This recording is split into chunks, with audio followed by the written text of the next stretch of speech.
అందరికీ నమస్కారం. BS logs and కిచెన్కి స్వాగతం. రామాయ రామభద్రాయ రామచంద్రాయ వేధసి రఘునాథాయ నాథాయ సీతాయ పతయే నమః. వాల్మీకి రచించినటువంటి శ్రీమద్ రామాయణాన్ని గేయ రూపంలో చెప్పుకుంటున్నాము. అరణ్యకాండలో ఉన్నాము. ఆదరిస్తున్న మీ అందరికీ పేరు పేరున కృతజ్ఞతాభివందనాలు. సీతారాముల సంపూర్ణ అనుగ్రహం మీకు సదా రక్షగా ఉండాలని మనసారా కోరుకుంటున్నాను. కన్న తండ్రి మరణానికి అన్నా వదినలు అడవికి వెళ్ళటానికి కారణం తన తల్లి అని, ఇంతమంది దుఃఖానికి కారణం కూడా తన తల్లి అని చెప్పి తెలుసుకొని భరతుడు అవమాన భారంతో సిగ్గుతోటి ఎంతో ఆవేదనతోటి కుంగిపోయినాడు.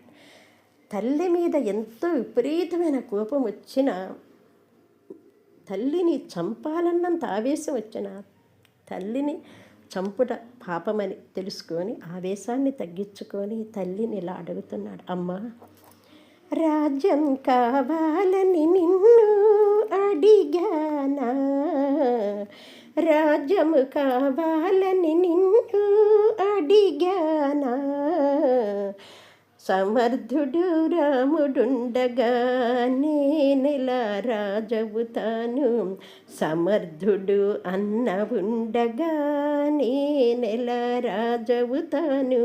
అయినా అన్న సేవలోనే తరించుట తనకు ఇష్టమని, అన్న సేవలోనే తరించుట తనకు ఇష్టమని అందరి ముందు దోషిలాగా నిలిపావని తనను, అందరి ముందు దోషిలాగా నిలిపావని.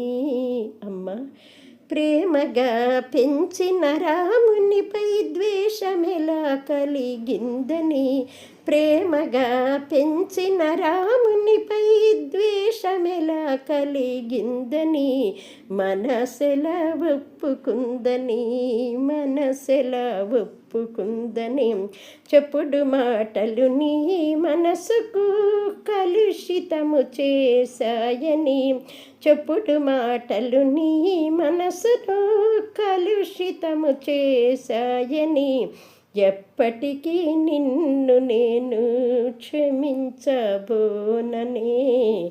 ఎప్పటికీ నిన్ను నేను క్షమించబోననే.